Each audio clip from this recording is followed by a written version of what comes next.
Hello and welcome to Ullapool. Well, sadly, not Ullapool, but my house. Um, I'm going to guess that, like you and me and everybody else, we've been looking forward to over the last year, focusing throughout this pandemic, this terrible pandemic year, on the second weekend of May, and that pivotal time for all of us, the Ullapool Book Festival. And sadly, both last year and this year, that hasn't happened, and that's why I'm not there. I have to say, as this welcome address from the honorary president of the Ullapool Book Festival, I have to say my honorary presidency must be the most troubled and troublesome in the entire UBF history.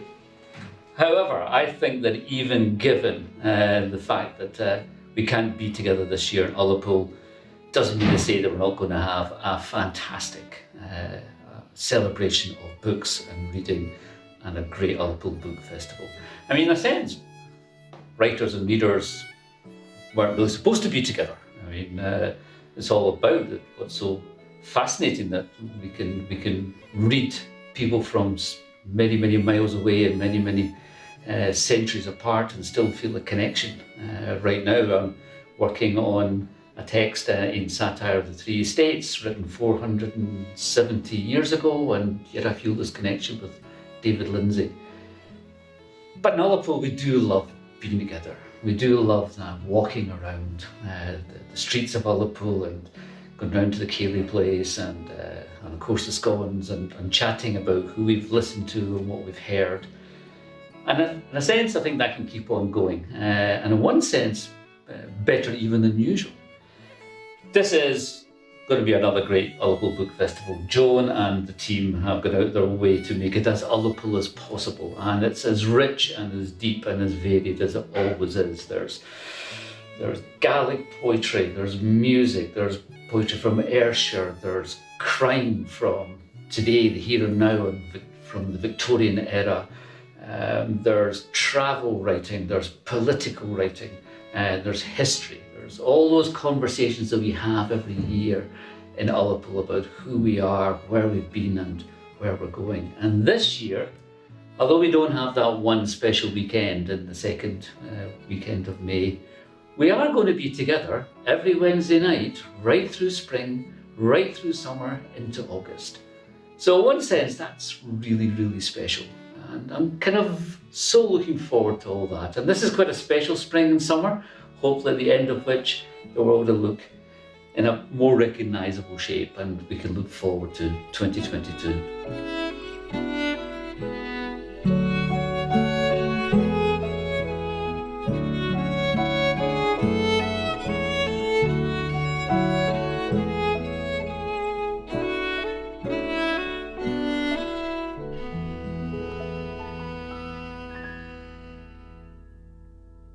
Villagicial. Are you ready? It's what they say in a boat when you're about to make a turn, whether that turn is upwind, attack, or downwind, a jibe. But it also means sunwise, the connotation of jicial. And the tradition was that the first turn on a boat, especially if that boat was new to you, had to be made sunwise. Maybe there was a reason for it.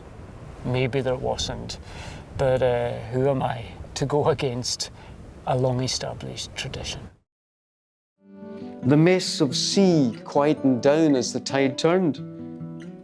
The bow ploughed its furrow. The wake was steady.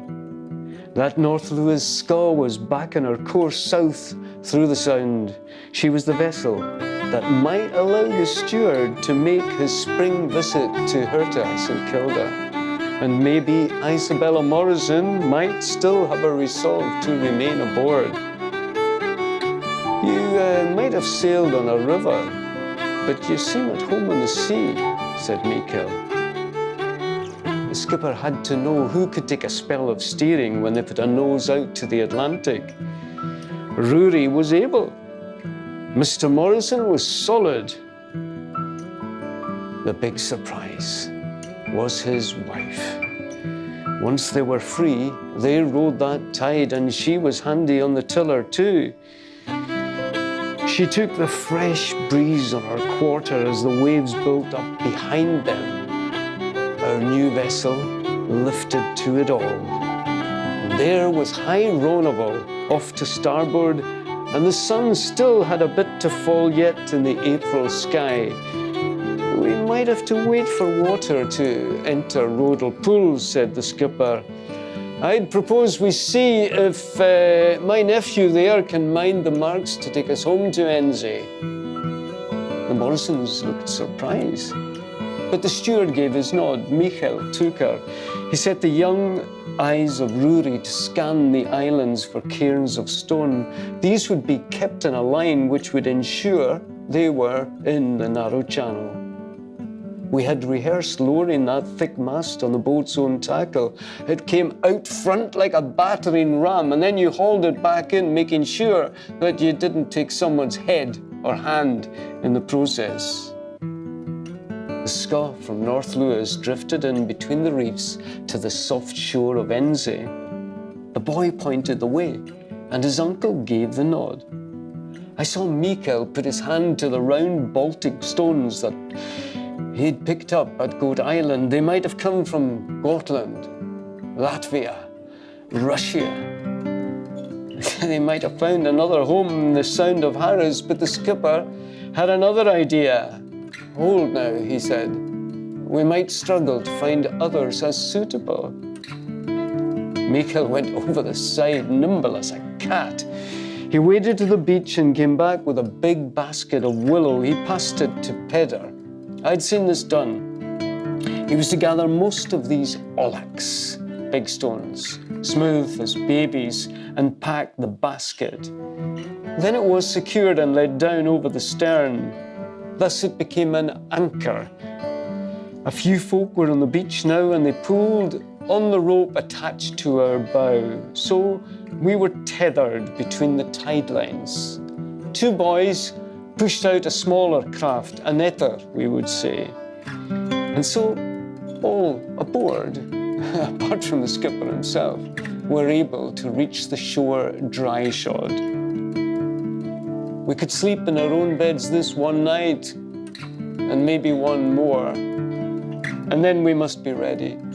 As long as the weather held, we must make the best use of it. And will there be a place for Mrs. Morrison? Asked the steward a bit timidly for the man who had authority. I thought, there will. But best bring your warmest clothing. We will be long enough out on that ocean, said Mika.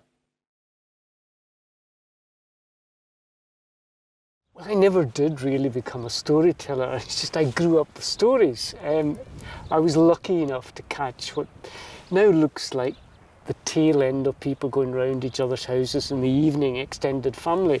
I grew up in the town, but village ways kind of carried on in a way before the telly came. It was a bit of a move to performing stories in public, because for me it was something that was done round a kitchen table or at a music session, or it just happened. So that became interesting, the idea of a relationship with the audience. And because I was also publishing short stories by that time, I realised the difference. Storytelling's improvised. You'll never tire of telling the same story, because it isn't the same story. Whoever's in the room will influence that story and be a part of it. And if they don't, in my view, it ain't storytelling.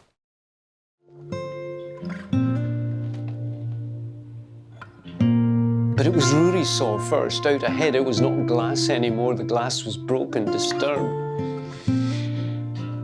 Because these herring had made their presence felt to more than our skipper. Abundance. There was gannets diving, dropping. There was the broaching fins of mammals, not one species, but several white-sided dolphins, white-beaked dolphins, the heavy-bodied grey ones. And even the brooch of a humpback whale, like something out of a fable with a tail like a drawing in front of us. And we sailed into that. And then there was a thud that changed everything and put fear into the hearts of all aboard.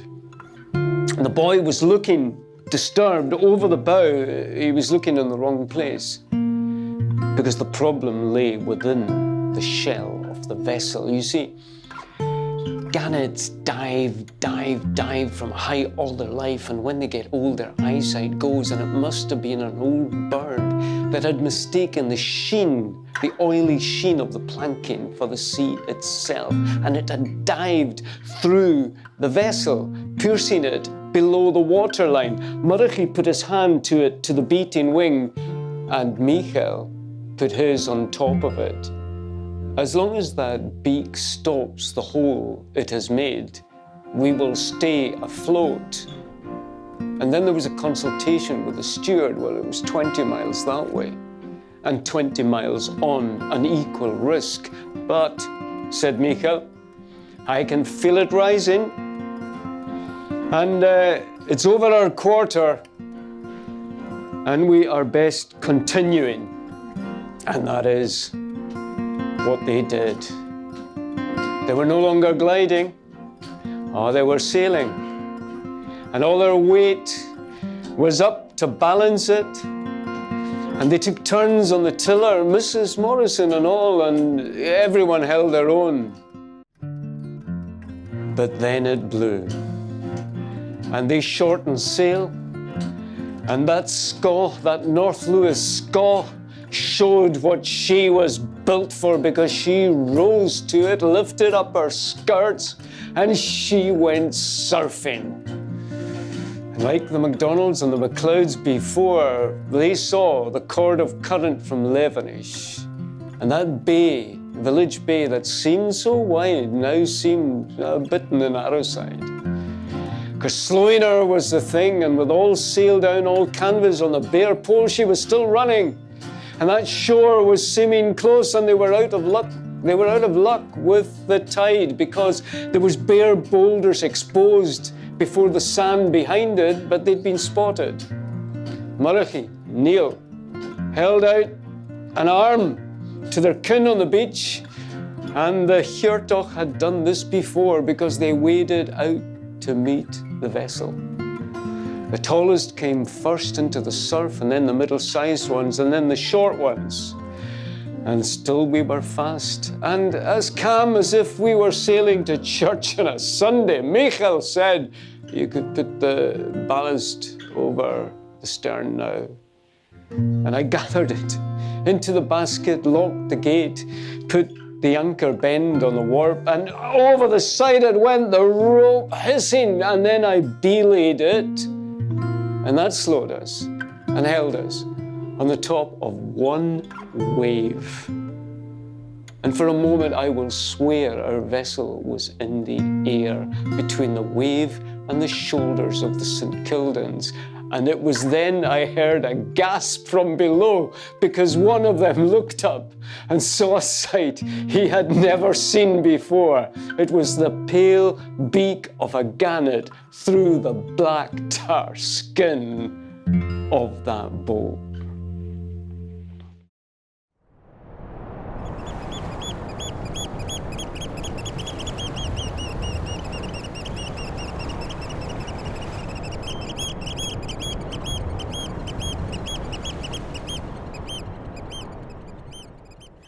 Fal Chorif.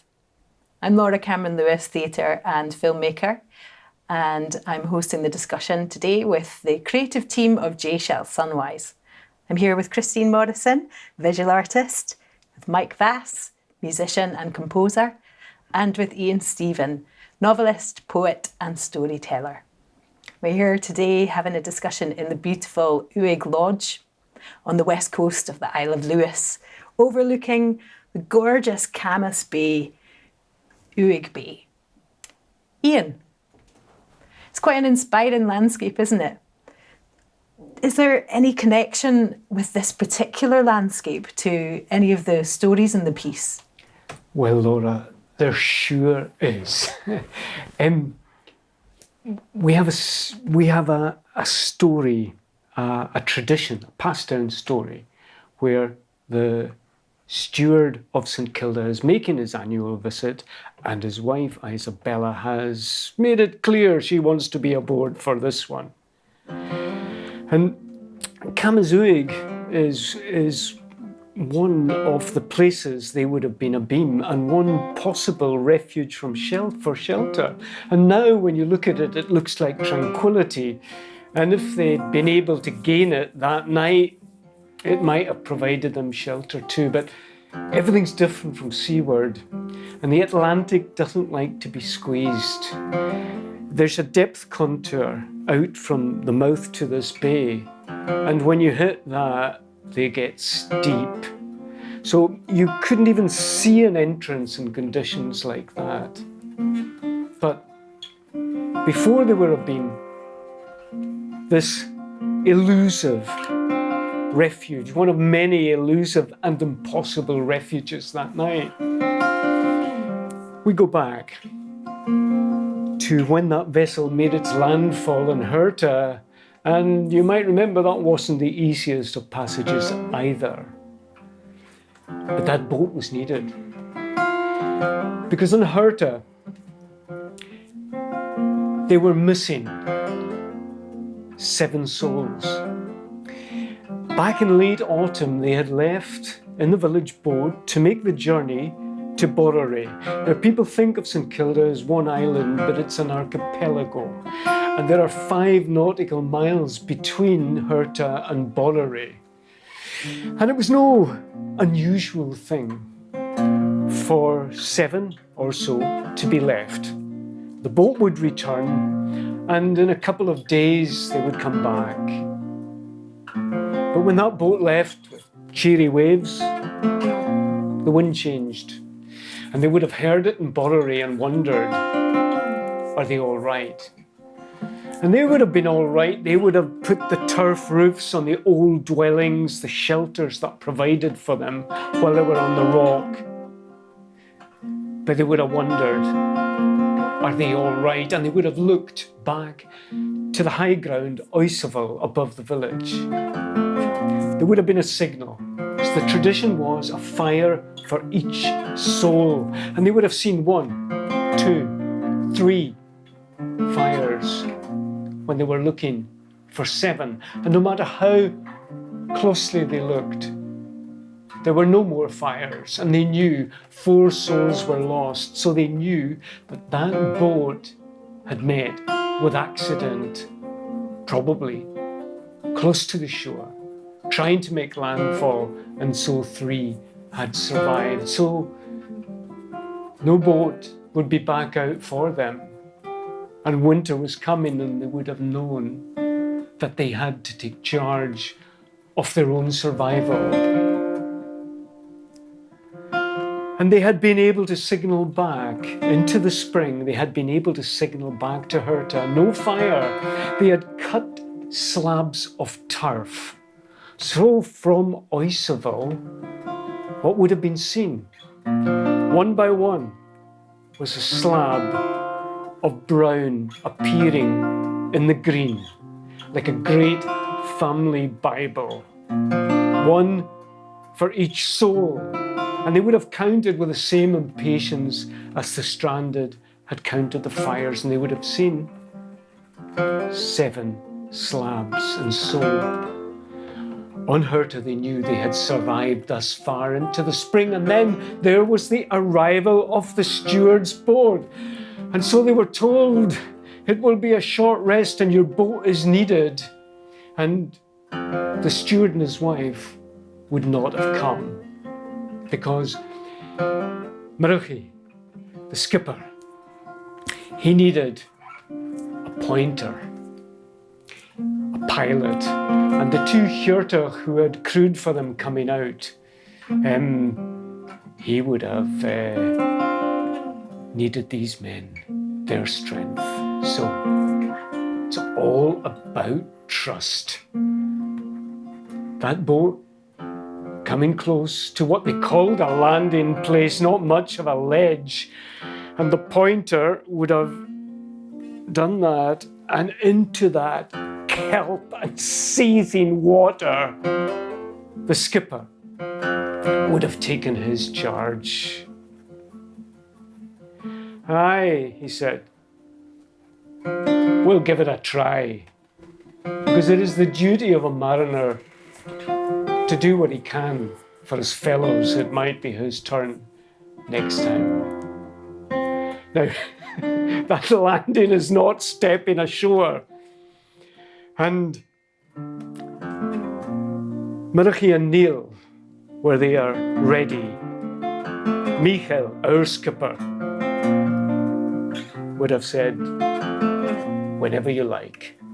And Murchie would have thrown himself into the air, and probably more of him in the water than the land, but one hand on the rock and the kelp, and a shout and a sigh of relief from the boat as he has made the rock. And then she's tethered after a fashion. They have to hold off, everybody working. But Murchie and Neil over the edge, out of sight. You would have thought you could hardly have climbed that, but they were barefoot and all over. And when they came back the first time, it looked from the boat as if it was some strange creature. When it came closer, they saw it was three creatures. The Hjartach carrying between them 1 week, but live kin.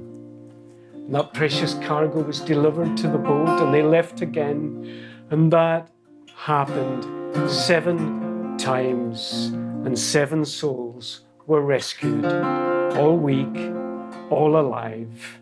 And one of them, as if he was greeting you on a spring day, said something like, "It's good that you've come."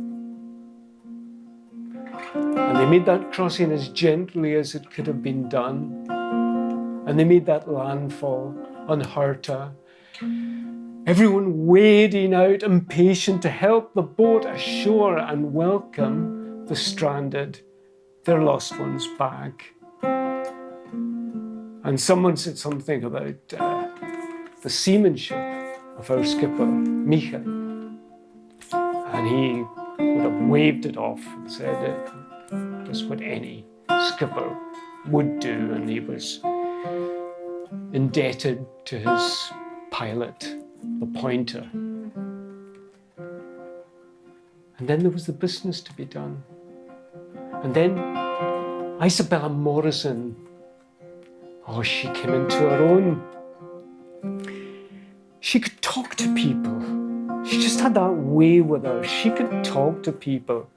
And she was making her best stab with her Gaelic in that strange south of Scotland accent. And in turn, the children were responding to her, and by a shared language of signs and a word here and there, they made themselves understood. And so, it was with mixed feelings that it was time to leave. The duty done, the visit made, an account of what was needed. And maybe even Michael, who could read the signs like few, should have been seeing a change coming before he did. But she left that same open scow. And when she came out of the lee that Borrery provided, it hit her then. And they would have been reefing progressively. I will have a couple in to start with, he would have said. And then as she was still heeling and leaning and yawing up towards the breeze, so it took 2 at the helm at the tiller to hold her, he would have said, I think we could do with a bit less cloth still. Until at last, they had no cloth at all above, and they were on the bare pole. And when the steward asked Skipper, Are we abeam the sound of Harris? He had to say, I don't think so. Well then, could we make Scarp? Could we make Hamnaway, Loch Racehurt? And the answer was, I don't think so. And then this bay, Camas, would have been a hope and a possibility. But without any lessening of the wind, Michael knew well that he could not take that open vessel in close to that shallowing where the waves would get steeper. And so, that's why he would have asked around the vessel and asked Peter and asked his cousin, Alan the carpenter. Now, you've sailed with the Lewisman a few times. Tell me, have any of you ever found shelter at the Seven Hunters?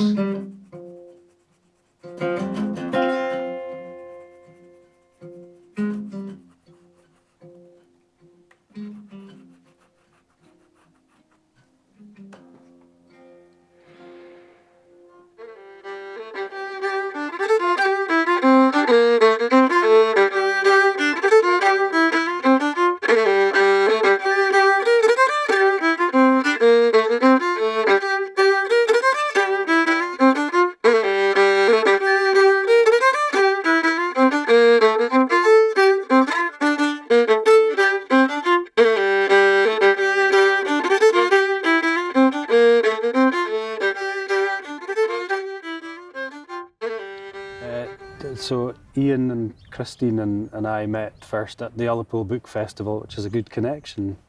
6 years ago, back in 2015, I was touring a project called In the Wake of Neil Gunn, some music inspired by Neil Gunn's writing, and I loved Ian's storytelling from that first night, from hearing him. And then I went on to read his book Waypoints, which was published a few years ago, which I just absolutely loved. And I've been working down at the University of Edinburgh for a couple of years and was trying to get Ian involved in a project I was working on down there, and that led to this project, to the Storytelling Festival. Yeah, it started with a script from Ian, and then I think a little bit later on one of Christine's images, and I kind of, using those, took myself off for a couple of weeks down to a place called Aldborough in the southeast of England.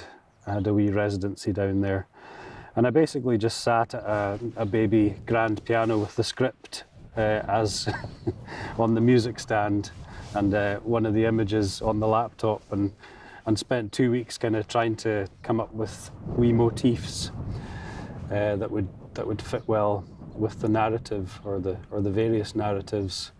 And I suppose I based the melodies are very much inspired by the kind of the rowing songs and the work songs of the West Coast. So hopefully they have that kind of walking song melodic thing. That's what I was aiming for anyway. We're at the west side of the island of Lewis. This is Gallen Head, and out there, could you see them for the cloud today? There's the group of islands known as the Seven Hunters, or the Flannans. Now, we're in an open vessel. We've left Hurta, St Kilda, to the south. The gale has got up. All cloth is down. We're running on the bare pole, and we're hoping maybe for that shelter. We cannot come near mainland Lewis. Gallen Head would be a nightmare of surf. So out there, holding her out, the skipper is looking for a lee of Illinmore Flannans. But you know, looking through spray and surf for a sign of an approach. The very islands that could give you shelter could also wreck you.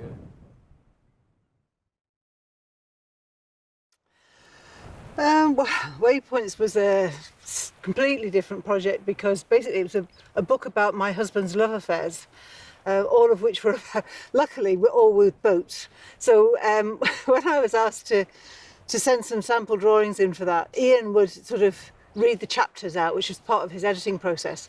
And then while he was reading the chapters out, I would find a part of the story or part of the section that was relevant about the boat. And I was trying desperately to try and show boats in different stages. So some were shored up when they've been worked on, some were at sea in different conditions.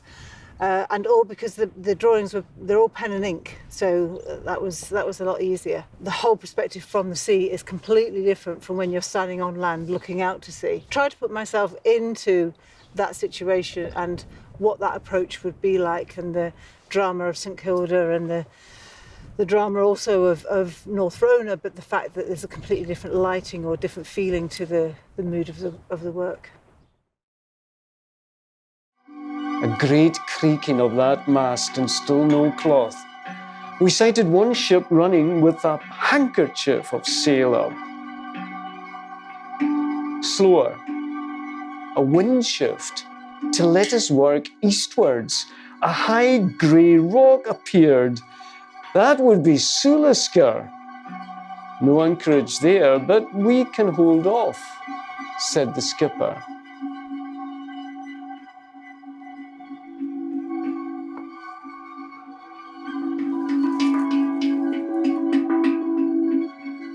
And under that high rock, they did find respite of a kind. Over to Alan. Alan was teasing. Brewery, Redfiller, where's your fishing line? Get your gear over, we're in the shallow water now. Take your chance, and soon, there they were. Not one, not two, but three. Knotten, red gurnard, red as himself. First blood of the boat, said Alan, and he whetted his knife, and he took it to these fish and cut the cleanest fillets you could see, retaining the livers. And then he dug out from our provisions a bannock, cut it in half, one half for the forward section and one for aft.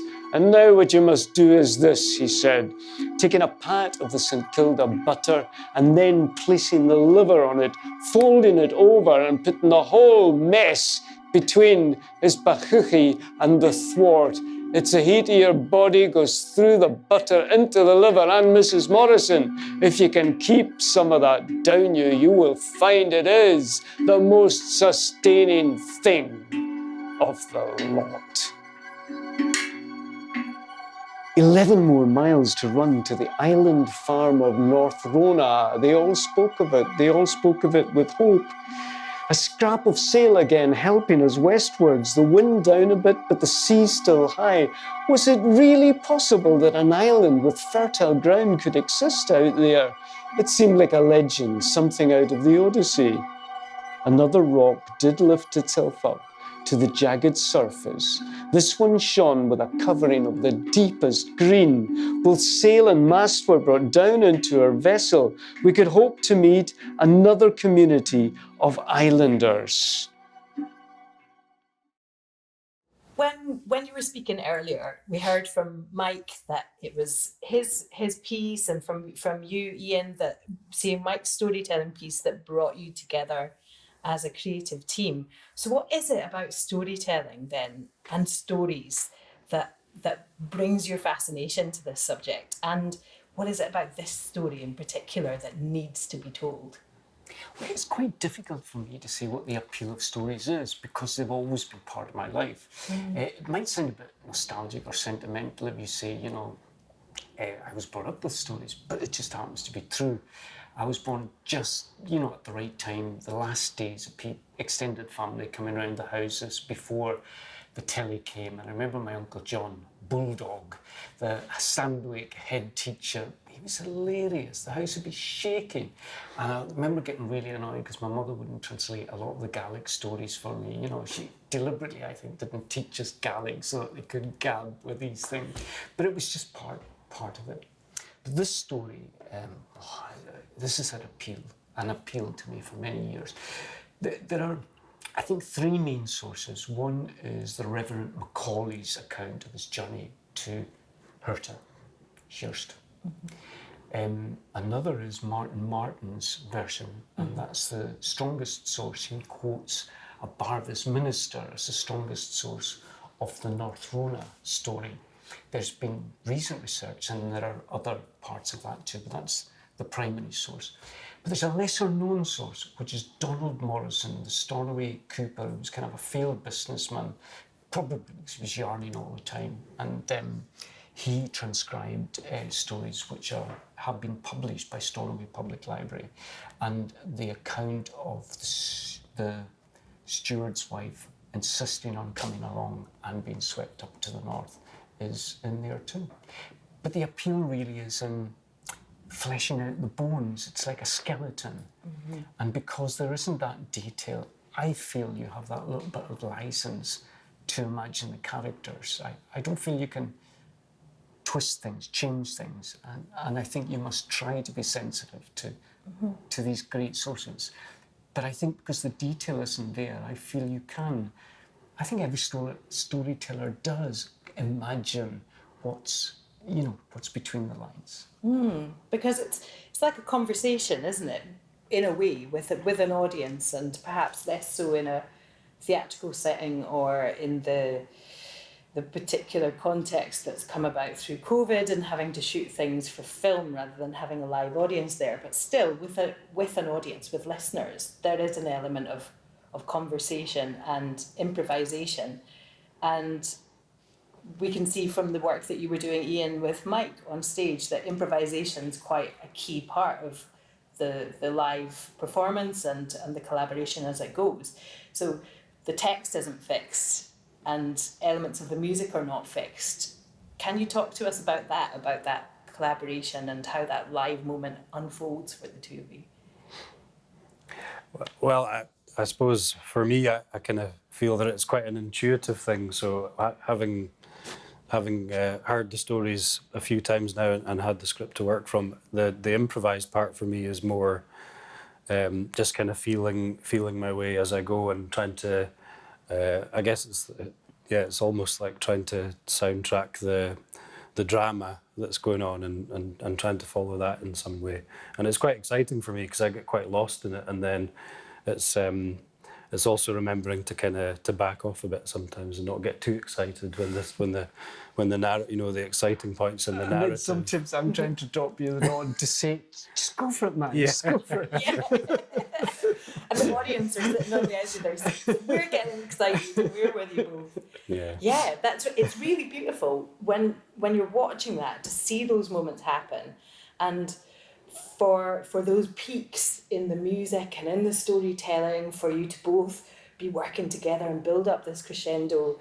It just is such a beautiful, poetic metaphor for the themes in the piece of being at sea. You feel that. You feel carried along on the rhythm and the sea of the piece. I took the brief from the script, from certain key points. I knew I didn't want to do maps because maps are, they're not good for projection. It has to be, and it was setting the scene, really. And the difference, part of obviously it is a collaboration, but Ian and Mike are the two on the stage. I'm very happy, being in the background, but my work had to be done in advance. Yeah, I think it helped to set the scene because they were going to be projected as the backdrop, and they were going to be, the only visual element apart, and then the two of them on the stage. So, and we didn't want it to be too busy. I mean, I get very, very frustrated with busy visuals because you don't quite know what to watch. Do I keep an eye on that or do I keep an eye on what's happening on the stage? And whereas for me, a visual, if it's got some sort of strength to it, will be able to be held for a while and things can happen around it and it doesn't jump about. Can't have things jumping about because I think for the audience it's hard to follow it. You received the script from Ian. Mm-hmm. How did you approach your task as a composer from there? Well, I suppose I just read through the script a few times, and I thought I would like to try and make the themes, the melodic themes, as close to kind of like West Coast work songs, kind of rowing songs and things. So just like a kind of almost just like a single melody that goes round and round. So it's like it's the rhythm of the oars or the rhythm of the, you know, the swell or something like that. So it was kind of keeping the theme simple, but then building wee ideas on top of that, you know. So there's wee changes that happen as the day changes, as you sail, you know. It's what you're seeing and feeling is changing all the time. So I wanted to try and bring a little bit of that into the music by, you know, kind of looping up the melody and then adding wee textures and colours and things like that. Well, said Michael, that wasn't the easiest of landfalls. There they were, 40 miles north-northeast of the Butt of Lewis on a ledge with the wreck of their vessel. And over the hill went Peter, the mate of the boat and the log keeper, and John Morrison, the steward of St Kilda. And they both stopped when they were over the brow. They looked down. Now, the houses at Rona are even more snug to the side of the hill than they were on Hurta or Enzie. They'd left a long way behind. The same construction, turf roofs, but snug because the wind speeds at Rona were even more than you could expect almost anywhere. But that wasn't what stopped them. They might have sniffed the air for the peat smoke that wasn't there. No smoke from the chimneys. You could survive without a lot of things, but fire was surely essential. Slow speed, slow pace. They walked to the door. Peter put his hand to the wooden handle and he rattled the latch and he knocked again. They listened. Nothing was heard but the scrabbling of a creature that was not human. To the next house, one in a group of 3, with the same result. And the third was the animal shed, with no sound of animal life. This was not the night to investigate further. Back they went, and how could they tell these shivering survivors that there would be no warm house to be taken into, no welcoming family?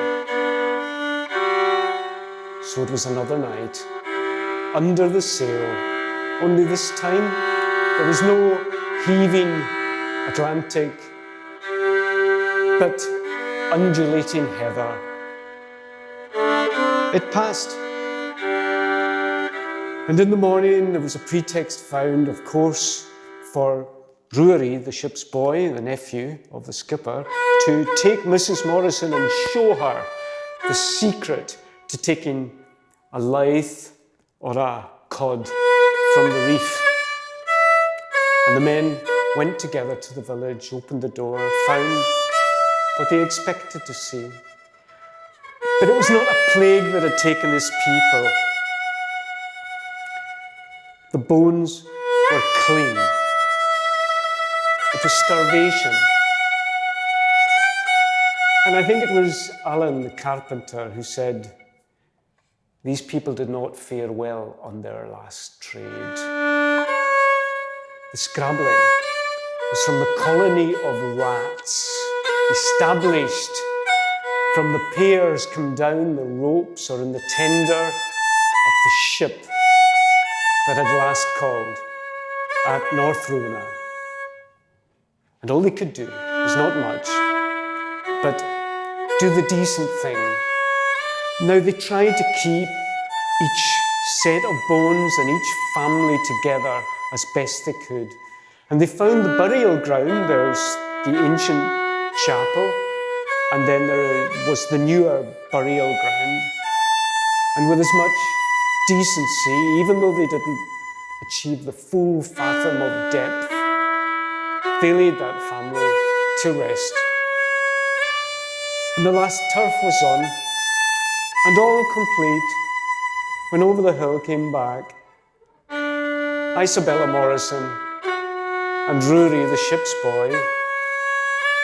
But over his head, over his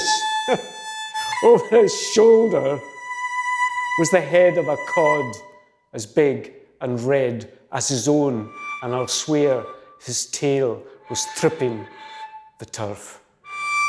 So at least they would not starve.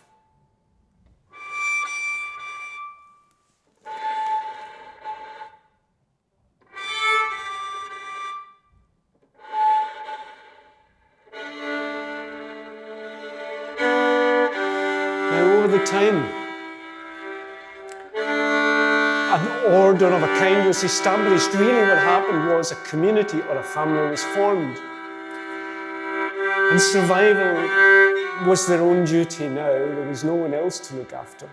So the boy would become the provider, and he built an alliance with John Morrison, the steward, and together they would map the island and investigate the gyres, which could yield cod or a lythe or a ling. And back at the sorry remains of the ship, it was the carpenter Alan who had come ashore clutching his bag of tools and would not give up on what the others thought was firewood. And his unlikely apprentice was no less a personage than Isabella Morrison, that well-spoken woman who had been given that insight into sailing thanks to the far-sighted father from the banks of the Forth.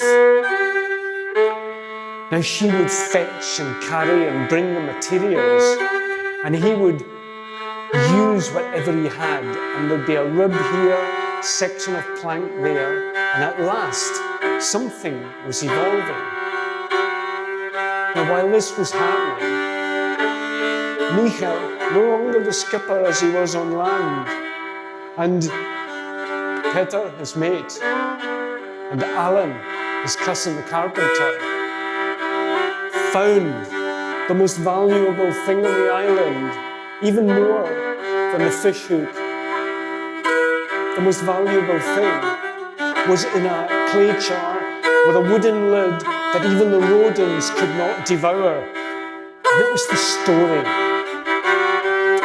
of a lost people in their own verse.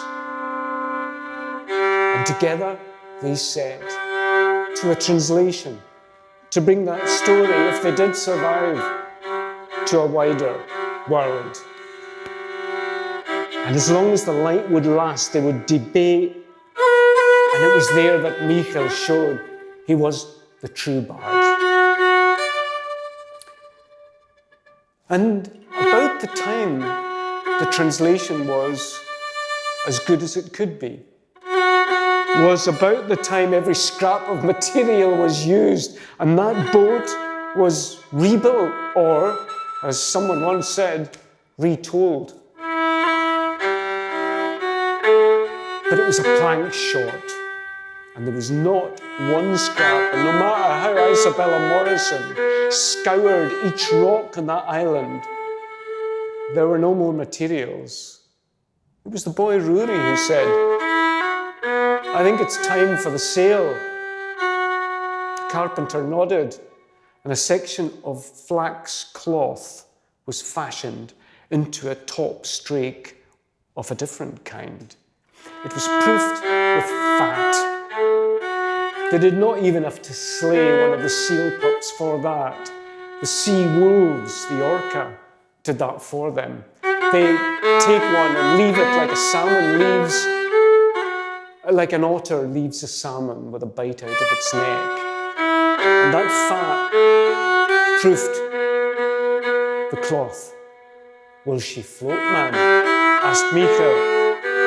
And his cousin said, "Would you judge your own verse?"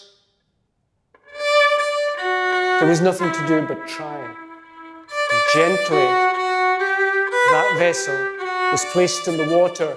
The remade short mast with the sprit sail handy, with the fragments left, was ready.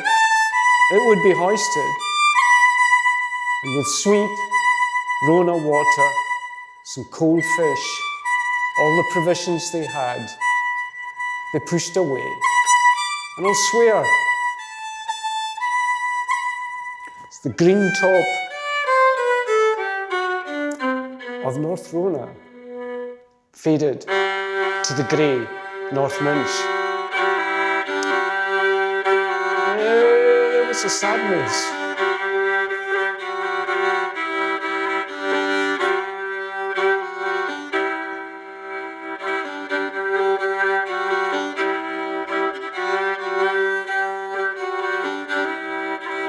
What are we looking for now? Said Michael, deferring to Alan and Peter, who had both worked some seasons with the herring fishers out of Stornoway. It's not that bonny off the Butt of Lewis, said his cousin. Keep it 5 miles out, that was my thinking, said Michael. After that, there's the Bragg Rock, but we'll be clear. After that, Peter said there's Chumpan, but there's Jabaloff Chumpan too. If we're well out, we'll look until we have Chumpan as Mornag, the only high ground in North Lewis. Mornag is Chumpan.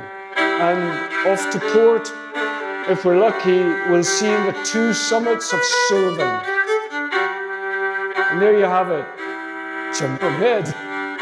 Sullivan's hiding the day, she often is. And there they were. And that light boat with them moving with the most delicate movements, like a sweet bow on a fiddle. Down the North Minch and across this very broad bay, but well abeam. And there was one of the herring boats out from Stornoway, and another, the tall, tan lug sails, and one of them came close in amazement to see what was this craft. And these dishevelled mariners. And I think it was only Rory looked the better of all that hair with no beard. The others was even more patriarchal than the Hiertoch they'd become such friends with. And amongst them, more dishevelled than any, but caring less than any, was that unusual Isabella Morrison. And then they came to the approaches of Stornoway. And from the boatyard at Goat Island, there came a shout.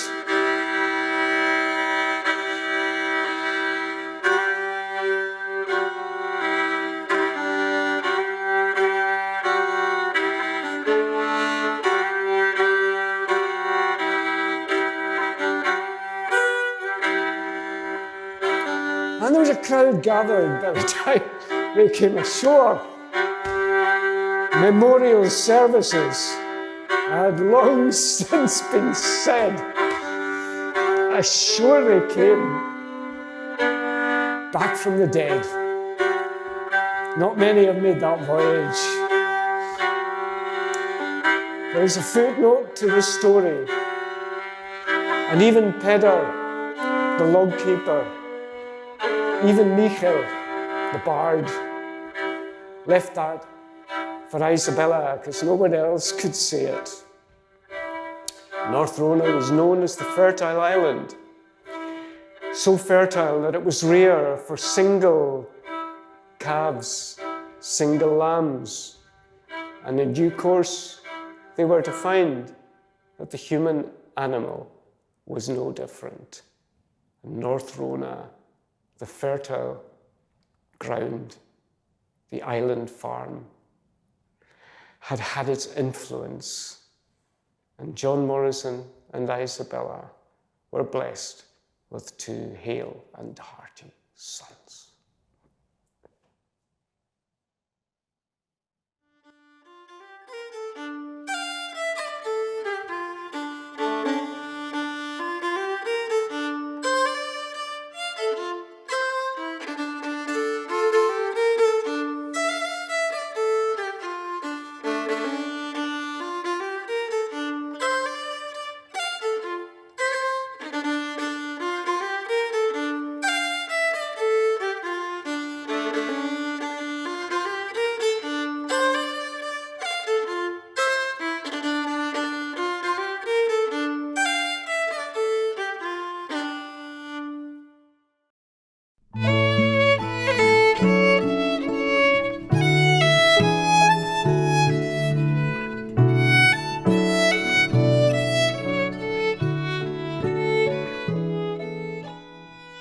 on the edge of the west. Beneath the wilds of the Phanis, the Jiri, Bengola, Ullapool, Coorydin Sanctuary. Where the skies rise further, where the heather scores the west, Summer Isles, Hebrides. These houses painted white, a metropolis whose streets you can count on your fingers, and the pier, its tongue stuck out, licking salt from the air. Here are friendly, welcoming people. Fish suppers, a ferry black and white, flapping flag, silver sparkle, coconut broom. Here, it's the scale of what blows through you as the wind burls the islands, sieving winter's thoughts from our heads. And all along Market Street, the bloom of cherry blossom, making a Japan of Ullapool.